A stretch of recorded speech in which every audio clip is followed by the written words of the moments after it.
When Yema looked this way, Yong ate a leaf, showing head adapted, but grimaced from the bitterness. Yuxi then realized.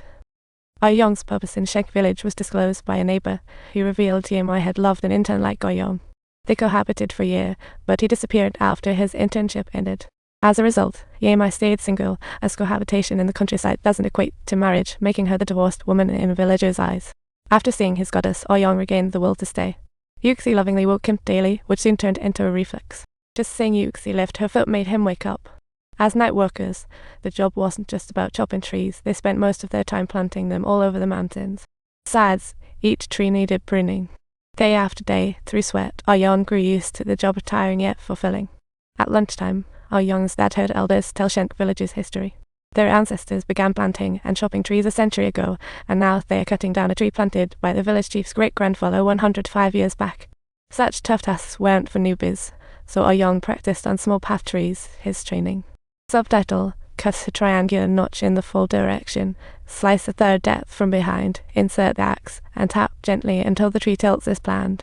When the tree fell, the process was flawless. Yong proudly gave a thumbs up. Yuxi, though pleased, warned him not to get carried away. Next was felling the century-old tree. Yuxi, hands on tools, focused like a master craftsman, shone with charm under the sun, illuminating Yong's confused mind. Once the wood was prepared, it was sent off for auction. The 100-year-old desert-like tree from Shenqu village was smooth yet strong, with grains as delicate as artwork, exuding a light, natural aroma that drew in all the wannabe photographers. Back on the way, Yong was over the moon. One tree sold for so much. Imagine if I sold every tree on this mountain. I'd never have to worry about money again. Yuxi quickly slapped him down with some good old-fashioned reality check. She scolded him, what about the next generation? If we only do things for quick cash, we won't be around in 100 years. The village chief added, we must keep planting and nurturing trees for our descendants. Farmers harvest next year, we reap rewards for the next generation. This isn't just about building a legacy, it's about passing down responsibility. From that day on, Yong started seeing work in a brand. One day, Grandma went out with friends. Yuxi planned to stay home with his wife, so he sent Yong to stay elsewhere and gave him balloons. Yong understood and ran to Yemai's. Seeing her move things, he helped, but her mom opened the door her friend had just arrived. Luckily for Yong, Yemai was laid back and didn't take it too seriously. He shamelessly tagged along after her. He soon discovered that Yemai was the village's kindergarten teacher, and to his surprise, his own name was already buzzing around town. Surrounded by enthusiastic kids, Yong joined in the fun organized by Yemai, and just like that, his earlier awkwardness melted away in the excitement. Unfortunately, Yong failed to stay at Yemai's and had to stay at the village chief's.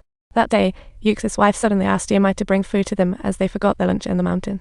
Yemai immediately expressed her willingness to help out. Later, she rode to the mountain on her motorcycle, saw Yong working hard, and waited quietly without disturbing him. Suddenly, she found he wasn't so bad. At lunch, they ate together silently, sharing amused looks. Yong ran to the river for water, spotted a rock like a mountain spirit, and gave it half his rice bowl. He intended for Yemai to wipe her face, but she thought it was a confession. It had love tigers written on it. After wiping her face, Yemai returned the towel to Yong, who eagerly sniffed its scent. Suddenly, in an awkward attempt to chat, Yong asked Yemai why she broke up with her ex. She slapped him, claiming to swat a mosquito.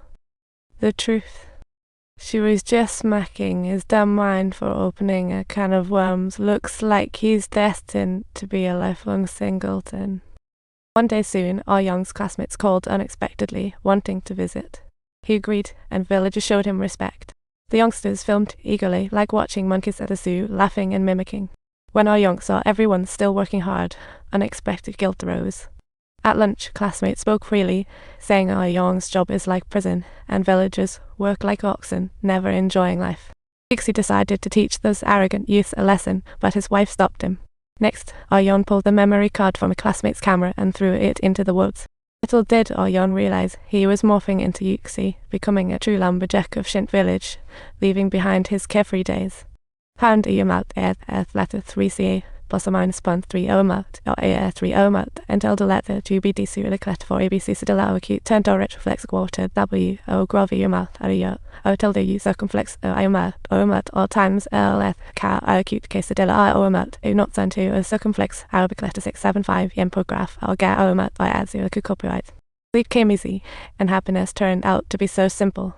Soon, winter arrived with biting winds and swelling snow, yet the figures in the mountain remained busy, resilient against the elements. This dedication infused the snow-capped mountains with vibrant energy, preparing for the annual Shenqu festival, an event occurring every 48 years. The elders believed Yong would leave after his internship, not viewing him as a local, so saw no reason for his inclusion. The younger ones fought for him, with stern Yuxi even speaking up for him. Finally, the long winter faded, and the snow quickly melted away as the tender green buds eagerly broke free, peeking out like a group of sleepy fairies curious about the brand new world. Just before the Shenqu festival, the mountain needed to be closed off so the mountain spirit could count the trees. Anyone barging in would be lost like playing hide and seek in the dark. The villagers performed a special ritual before setting off into the mountains together. Suddenly, thick fog rolled in. Yuxi declared it was the mountain spirit arriving, and they needed to stop. Just when visibility was nearly zero, a hand grabbed Yong, who couldn't see the figure but was pulled forward swiftly. Yong felt something in his hand. To his astonishment, it was several grains of rice. He suddenly remembered giving rice balls to the mountain spirit earlier. Just then, the fog lifted to reveal the lost little boy standing right in front of him, and even more incredibly, they had gone from base camp to the mountain top in a blink. Except for Yema, who gave him an earful, the Shenqu festival approached as scheduled. People from neighboring villages came to celebrate, filling the entire village with a mix of solemnity and vibrant festivity. Women prepared food, men carried torches into the mountains all night until reaching the ancient millennium-old tree. Yong then realized the weight of this 48-year festival. At dawn, villagers chopped trees traditionally, swinging axes with full force. Yuxi and Yong completed the final sawing task. As the chains were cut into the tree, the millennium-old giant began to tilt slowly. Time's ill. Villagers rushed to prune branches, keeping only the sturdy trunk, then placed it in the prepared area. As everyone evacuated, Yong's foot got tangled in ropes. There was no time to free it. At the critical moment, Yuxi shouted for him to climb. Yong quickly dodged to the side, experiencing a terrifying yet thrilling makeshift roller coaster. Thankfully, he emerged unscathed, earning cheers from the crowd as he concluded his incredible year. At the station, everyone tearfully bid farewell to Yong, even strict Yuxi cried buckets.